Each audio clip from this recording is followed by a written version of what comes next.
থেকে অবাক করা ব্যাপার যে আমি কিছুদিন আগে যখন বাবরি মসজিদ সম্পর্কে কিছু বলি, মানুষ এত গালাগালি দিচ্ছিল, তা আমি তখন ভাবছিলাম মনে হয় আমি বলে খুব অন্যায় করে ফেলেছি, মনে মনে ভাবছিলাম।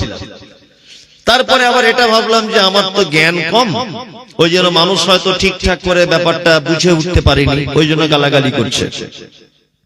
কিন্তু আজকে আমি দেখলাম, আপনারা জানেন যে মুর্শিদাবাদ জেলার বা সারা পশ্চিম বাংলা একজন বড় আলেম শাইখুল হাদিস আনোয়ারুল হক ফাইজি, আপনারা নাম জানেন, উনি কোরআন এবং হাদিস অনুযায়ী বাবরি মসজিদ করা যাবে কিনা এই ব্যাপারগুলো তুলে ধরেছেন। তা আমি অবাক হচ্ছি যে উনি এই বক্তব্যটা যেখানে দিয়েছেন তার কমেন্ট বক্স গুলো আমি চেক করে দেখছি যে ওনার মতো একজন শাইখুল হাদিসকে পর্যন্ত মানুষ গাল দিচ্ছে। আল্লাহু আকবার।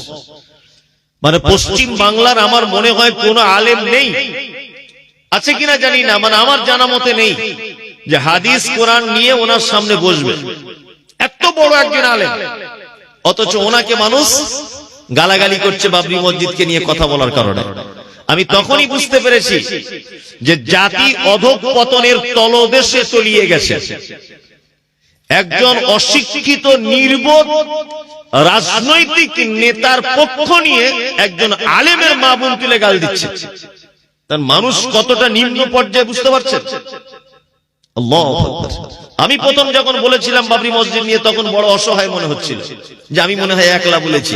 এখন দেখতে পাচ্ছি সমস্ত আলেমরা তো এই ব্যাপারটা নিয়ে বলছে, দেখতে পাচ্ছেন না? সমস্ত আলেমরা। মসজিদ হোক তাতে আমাদের কোনো আপত্তি নেই, কিন্তু রাজনৈতিক কোন ইস্যুকে কেন্দ্র করে মসজিদ হবে কেন? মসজিদ আল্লাহর ঘর। আজকে বড় দুঃখ লাগছে, আল্লাহর কসম করে বলছি, জীবনে কোনোদিন দেখেছেন যে আমাদের মসজিদ নিয়ে কেউ কোনোদিন গান করছে? অথচ মুর্শিদাবাদের বাবরি মসজিদ নিয়ে ন্যাংটো মেয়েরা গান তৈরি করে ড্যান্স করছে। কোন জায়গায় পৌঁছে দিয়েছে বুঝতে পারছেন?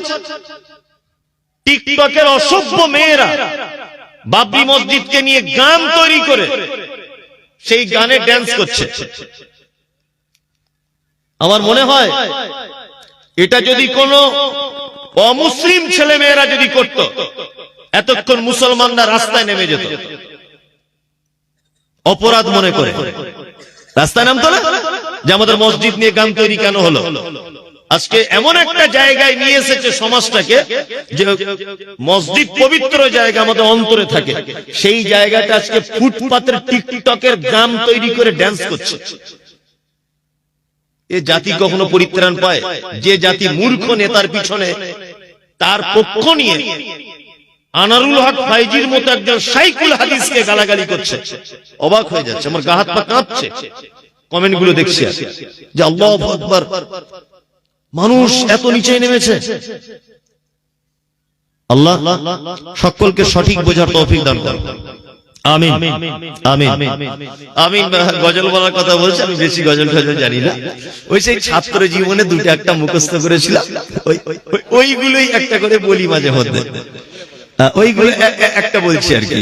রাগ করো না বলছি আমি সনদি আমন, রাগ করো না বলছি আমি সনদি আমন, কেমন এতে মোদের ঘরে নারীর আগমন, যতই করো নামাজ রোজা দেখাও পরে যে গাড়ি, বাজারেতে কিনলে শাড়ি সঙ্গে পাবো নারী, আসল নারী মা খাওয়া এলো দুনিয়াতে, ওই নারী হতে এত নারী হিসাবকে বা রাখে, বর্তমানে দেখি শুধু নারীর আমদানি, বর্তমানে দেখি শুধু নারীর আমদানি, নারীর ফটোয় ব্যবসা চালায় হাজারো দোকানি, মৌলবী ও মাওলানার হাজি গাজী ভাই, বর্তমানে নারীর হাতে বাঁচার উপায় নাই, রেডিও টেলিভিশন আর সিনেমা হলে দলে দলে যাচ্ছে পুরুষ নারী আছে বলে, দেশলাইটা হাতে নিয়ে ঠুকতে যাব কাঠি, ঠোকার আগে তার উপরে আছে নারীর পাটি, নববর্ষের দিনে দেখো হাজার দোকানদার, নববর্ষের দিনে কিনে দেখো হাজার দোকানদার নারী মার্কা ফটো নিয়ে দিচ্ছে ক্যালেন্ডার। বাজারেতে চা বিস্কুট আনবে সবাই কিনে, সেটাই দেখো নারীর ফটো বিস্কুটের ওই টিনে। আলকাতরা টিনে দেখো নারীর ফটো আছে, বেশি দামে আলকাতরা বিক্রি হবে বলে। নিজের টাকায় সাবান কিনে ময়লা দূর করে, ময়লা দূর যেমন তেমন নারীর ফেরে পড়ে। নিজের টাকায় সাবান কিনে ময়লা দূর করে, ময়লা দূর যেমন তেমন নারীর ফেরে পড়ে। বাজারেতে চা বিস্কুট আনে সবাই কিনে, সেটাই দেখো নারীর ফটো বিস্কুটের ওই টিনে। সাইকেলের ওই সামনের চাকায় মার্কেটের ওই নিচে, সাইকেলের ওই সামনের চাকায় মার্কেটের ওই নিচে, সেটাই দেখো বাদানাইকো নারীর ফটো আছে। ইফকো কিনুন পটাশ কিনুন রাসায়নিক সার, ইফকো কিনুন পটাশ কিনুন রাসায়নিক সার। তার বস্তার উপর দেখতে পাবে নারীর পিকচার। তোর বউকে যায় না দেখা যায় না রাস্তাঘাটে, তোর বউকে যায় না দেখা যায় না রাস্তাঘাটে। ওই বউকে দেখবে সবাই ভোটের তালিকাতে। ইয়া রব্বানা ইয়া রব্বানা, মরুর দোলাল মোদের গিলালে আরে আসবে না। মক্কায় নবীর জন্ম হলো, আব্দুল্লাহ তার পিতা ছিল। মক্কায় নবীর জন্ম হলো, আব্দুল্লাহ তার পিতা ছিল। গর্ভে রেখে মারা গেল, পিতা এলো না। মরুর দোলাল মোদের গিলাল আরে এলো না।